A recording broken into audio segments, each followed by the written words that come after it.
दरअसल ये तमाम झलकियां जो आपने अभी देखी, ये इसलिए भी अहम है कि 40 दिन का लॉकडाउन जब खत्म हुआ तो बहुत सारी जो खबरें हैं, सुर्खियां हैं, लोगों ने 40 दिन का समय ये घरों में कैद रहकर जिस तरह से बिताया, उससे जुड़ी आपने अलग अलग खबरें देखी।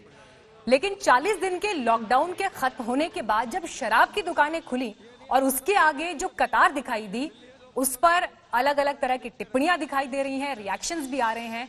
लेकिन एक ऐसे वक्त में पहले आप जरा ये तस्वीर भी देख लीजिए ताकि उसके बाद हम बातचीत के सिलसिले को आगे बढ़ाएं। ये देखिए कितनी मशक्कत यहाँ पर पुलिस को करनी पड़ी है लोगों को सोशल डिस्टेंसिंग का पाठ पढ़ाने में। लक्ष्मीनगर की तस्वीरें हैं ये। बेशक मास्क है, सोशल डिस्टेंस का भी पालन कर रहे हैं, लेकिन बीते 2 दिन में यानी कल और आज की तस्वीरें लगभग एक जैसी ही देश के अलग अलग हिस्सों से।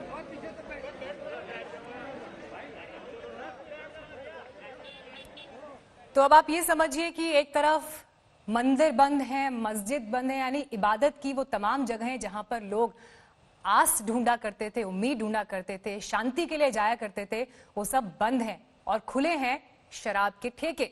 तो ऐसे में हरिवंश राय बच्चन जी की कविता की वो लाइन याद आ जाती है जिसपे वो कहते हैं, बैर बढ़ाते मस्जिद मंदिर, मेल कराती मधुशाला। और जब हरिवंश राय बच्चन जी का जिक्र हो आए तो ऐसे में फिर साहित्य जितना लिखा गया है शराब पर, जिस तरह की फिल्में बनी हैं, गाने बने हैं और किरदारों को गढ़ा गया है, तो ऐसे में बहुत जरूरी हो जाता है कि हम बात करें कॉमेडियन से, हास्य कवियों से। तो हमारे साथ इस वक्त राजू श्रीवास्तव मौजूद हैं। आप देख रहे हैं चेहरे पर जबरदस्त मुस्कान के साथ, और बहुत जरूरी है मुस्कान इस वक्त, इसलिए कोशिश भी हमारी यही कि राजू जी मुस्कान के कुछ क्षण हमारे दर्शकों को भी देकर जाएं। सुनील बाल भी हमारे साथ जुड़ेंगे, सुदीप भोला हमारे साथ मौजूद हैं और कवि अरुण जेमिनाई भी हमारे साथ इस वक्त जुड़ गए हैं।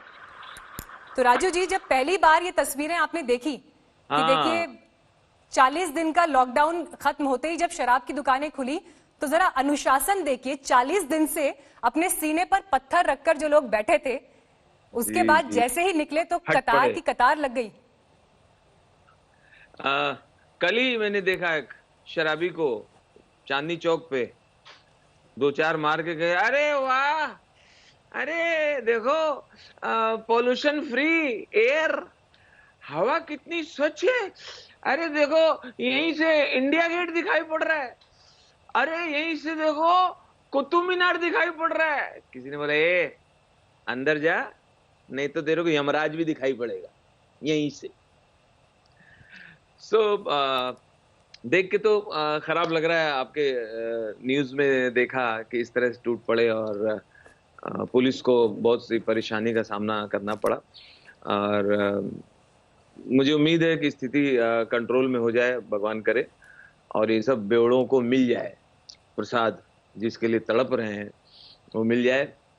और लेकिन ये लॉकडाउन में मैं सोचता हूँ किसको किसको आराम हो रहा होगा, कौन कौन आराम कर रहा होगा। सबसे ज्यादा आराम कर रही होगी वो जो रेलवे स्टेशन पे दिन भर बोलती थी प्लेटफॉर्म पे, प्लेटफॉर्म नंबर 2 की गाड़ी 3 से जाएगी, 3 वाली गाड़ी 4 से जाएगी, 4 वाली गाड़ी भाड़ में जाएगी।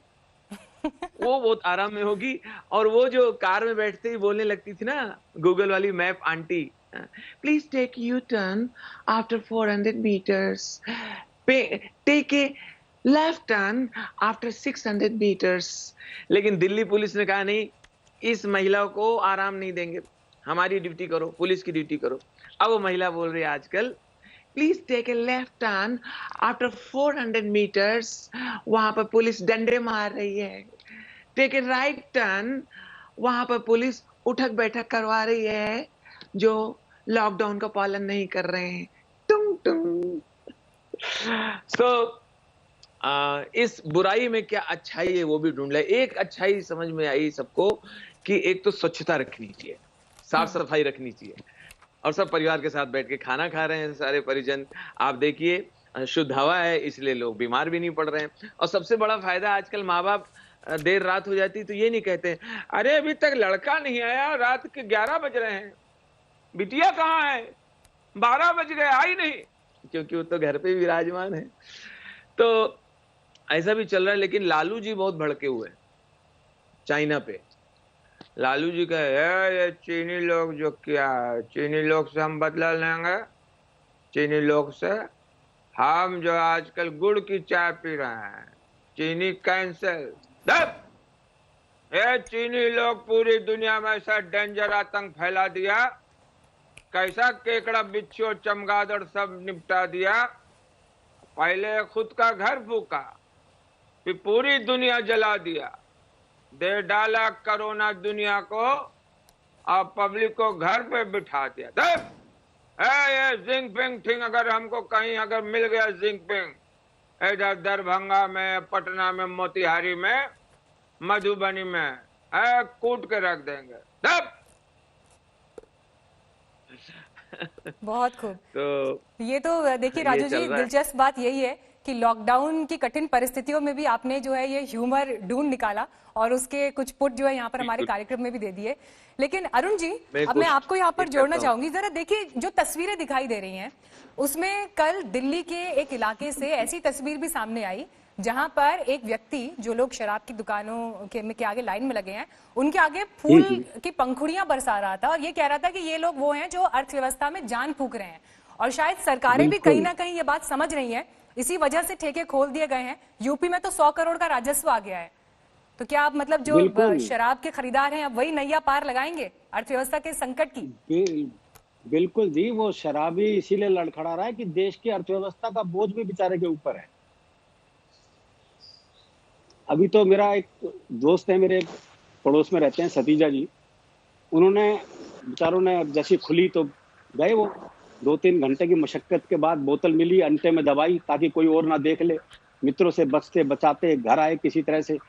घर पहुंचते ही वो चौखट में पैर टकराया और धाएं देने से नीचे गिरे, और नीचे गिरे देखा गीला गीला, बोले हे भगवान खून ही हो। तो ये स्थिति है, अब क्या करोगे आप, आजकल तो ये स्थिति है।